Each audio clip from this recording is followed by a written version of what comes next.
National finance commission کا قیام آئین کے آرٹیکل 160(1) کے تحت عمل میں لایا گیا ہے۔ اس شق کے مطابق یوم آغاز سے 6 ماہ کے اندر اور اس کے بعد ایسے وقفوں سے جو 5 سال سے متجاوز نہ ہوں، صدر ایک قومی مالیاتی کمیشن تشکیل کرے گا جو وفاقی حکومت کے وزیر مالیات، صوبائی حکومتوں کے وزرائے مالیات اور ایسے دیگر اشخاص پر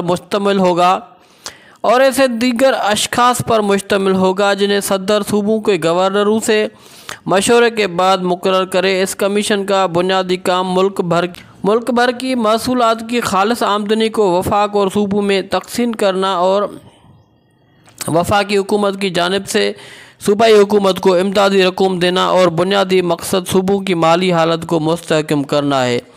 ناظرین، اگر آسان الفاظ میں بیان کیا جائے تو یہ ایک ایسا ادارہ ہے جو پورے ملک کی حاصل شدہ آمدنی وفاق اور صوبوں میں طے شدہ فارمولہ کے تحت تقسیم کرتا ہے۔ وزیر خزانہ قومی مالیاتی ایوارڈ کا چیئرمین ہوتا ہے۔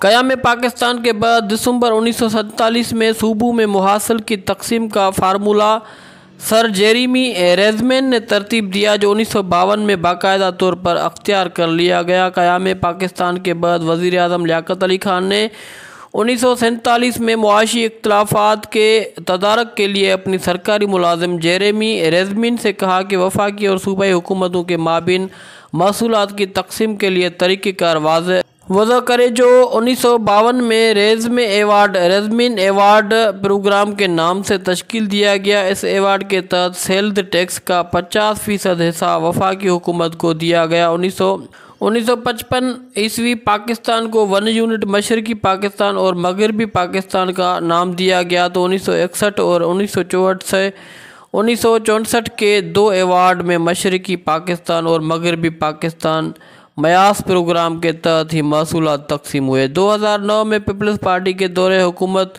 محاصل کی تقسیم کے فارمولہ میں تبدیلی ہوئی اور وفاق کے حصے میں کمی کی گئی۔ مرکز کے ساتھ ساتھ پنجاب، KPK اور سندھ حکومت نے بھی اپنے حصوں میں سے کچھ کی قربانی دی۔ پنجاب کے حصے میں 1.27%، سندھ کے حصے میں 0.39%، جبکہ KPK کا حصہ 0.26% کم ہوا۔ اس تبدیلی سے براہ راست فائدہ بلوچستان کو ہوا۔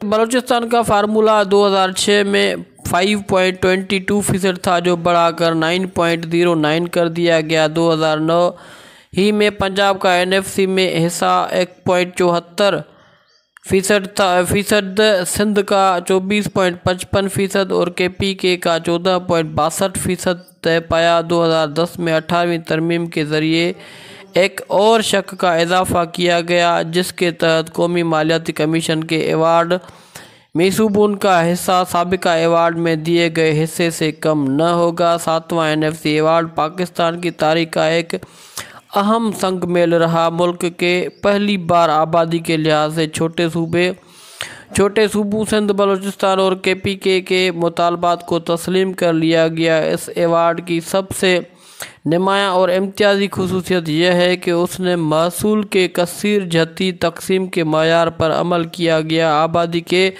علاوہ دوسرے پیرامیٹرز کو بھی شامل کیا گیا، جیسے غربت، ترقی اور الٹا آبادی کثافت کے معیار، جیسا کہ سندھ، KPK اور بلوچستان نے مطالبہ کیا تھا۔ بلوچستان کا رقبہ سب سے بڑا اور آبادی میں کم، انہوں نے محصولات کی تقسیم کے فارمولے میں شامل کرنے کے لیے الٹا آبادی کثافت کے معیار کا مطالبہ کیا۔ پنجاب چاہتا تھا کہ آبادی واحد معیار رہے کیونکہ یہ صوبے کے فائدے میں ہے۔ تمام اسٹیک ہولڈرز نے صوبوں میں حقیقی منتقلی کے بھاؤ کو بڑھانے کے لیے محصولات کی وصولی کی لاگت کو 1% پہلے یہ 5% تھا کم کرنے کا فیصلہ کیا۔ نتیجہ یہ تھا کہ تقسیم پول سے صوبائی حصہ پہلے سال میں 47.5% سے بڑھ کر 56% اور ایوارڈ کے باقی تمام سالوں میں 57.5% ہو گیا۔ تمام اسٹیک ہولڈرز ایوارڈ کے پہلے سال میں بلوچستان کو صوبائی پول کا 83 ارب روپے 9.9% مہیا کرنے پر متفق تھے۔ وفاقی حکومت نے صوبوں کے لیے اپنا 10% سے زیادہ حصہ چھوڑ دیا، جس سے صوبوں میں محصولات کی آمد میں اضافہ ہوا۔ اس ایوارڈ سے فائدہ اٹھانے میں پہلے نمبر پر بلوچستان تھا، جس کا اضافی بجٹ 175% ہے، جبکہ دوسرے سب سے زیادہ فائدہ اٹھانے والوں میں KPK کو 79%، سندھ میں 61% اور پنجاب کو 48% اضافی بجٹ ملا۔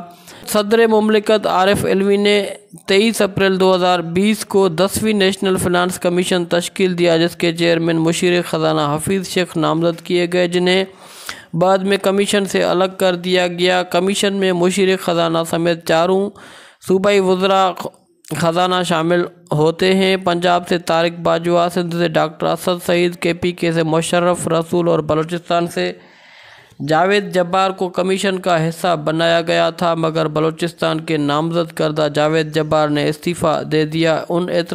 ان پر اعتراض کیا گیا کہ جاوید جبار چونکہ اقتصادی ماہر بھی نہیں ہے، لہذا وزیر اعلیٰ جام کمال نے انہیں کیوں رکن نامزد کیا۔ یہ بھی تنقید سامنے آئی ہے کہ سندھ کے رہنے والے شہری کو بلوچستان کی طرف سے کیسے نامزد کیا جا سکتا ہے۔ صوبہ سندھ کے وزیر اعلیٰ سید مراد شاہ صدر عارف علوی کی کمیشن ممبران کے مقرر کرنے پر اعتراضات کیے۔ ان کے مطابق آئینی طور پر صدر کمیشن ممبران سے متعلق گورنرز اور صوبوں کے وزراء اعلیٰ سے مشاورت کے بعد صوبوں کے ممبران مقرر کرنے کی منظوری دیتا ہے، جبکہ صدر پاکستان کی طرف سے اس معاملے پر کوئی رائے نہیں لی گئی۔ وفاق کا اعتراض ہے، جس کا وزیر اعظم عمران خان نے ذکر بھی کیا تھا کہ صوبوں کو مالی وسائل کی تقسیم کے بعد وفاق کے بعد کچھ نہیں بچتا اور وفاق دیوالیہ ہونے کے قریب ہے۔ اس شکوے کے اظہار کے بعد لگتا ہے کہ وفاقی حکومت صوبوں کے وسائل میں کمی کرنے کا ارادہ رکھتی ہے، جو صوبوں کو کسی بھی طرح قابل قبول نہیں۔ 7ویں NFC ایوارڈ کے مطابق صوبوں کا حصہ کم نہیں کیا جا سکتا۔ یہ امر بھی قابل ذکر ہے کہ وفاقی حکومت، جس کا تعلق کسی بھی سیاسی جماعت سے ہو، مرکزیت پسند ہوتی ہے۔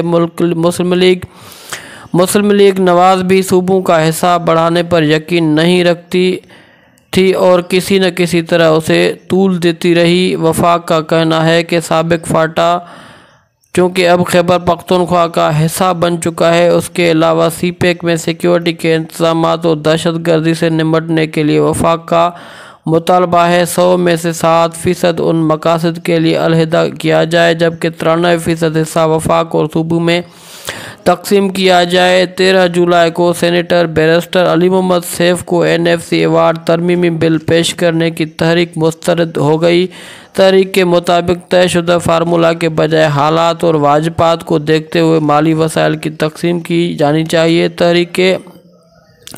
تحریک کے حق میں 17 جبکہ مخالفت میں پیپلز پارٹی، مسلم لیگ نون، JUIF اور BNP منگل کے سینیٹرز نے 25 ووٹ ڈالے۔ 1974 میں پیپلز پارٹی کے دور حکومت میں ہونے والے پہلے NFC ایوارڈ میں وفاق کا حصہ 20% تھا، جبکہ صوبوں کا حصہ 80% رکھا گیا۔ اگلے 3 NFC ایوارڈ میں یہ حصہ تبدیل نہیں کیا گیا اور بغیر کسی کمی پیشی کے اس فارمولے پر عمل درآمد جاری رہا۔ 1997 کے NFC ایوارڈ نگران حکومت میں وزیر اعظم ملک معراج خالد کی زیر سرپرستی صوبوں کا حصہ کم کر دیا گیا اور وفاق کے حصے کو بڑھا دیا گیا۔ اس ایوارڈ میں وفاق کا حصہ 42.5% بڑھا دیا گیا، جبکہ صوبوں کے حصے 80% سے کم کر کے 37.5% کر دیا گیا۔ 2009 میں پیپلز پارٹی کے دور حکومت میں ایک بار پھر قومی مالیاتی کمیشن نے وفاق اور صوبوں کے حصوں میں رد و بدل کیا، جس کے بعد وفاق کے حصے میں واضح کمی کی گئی اور صوبوں کو بڑا حصہ کر دیا گیا۔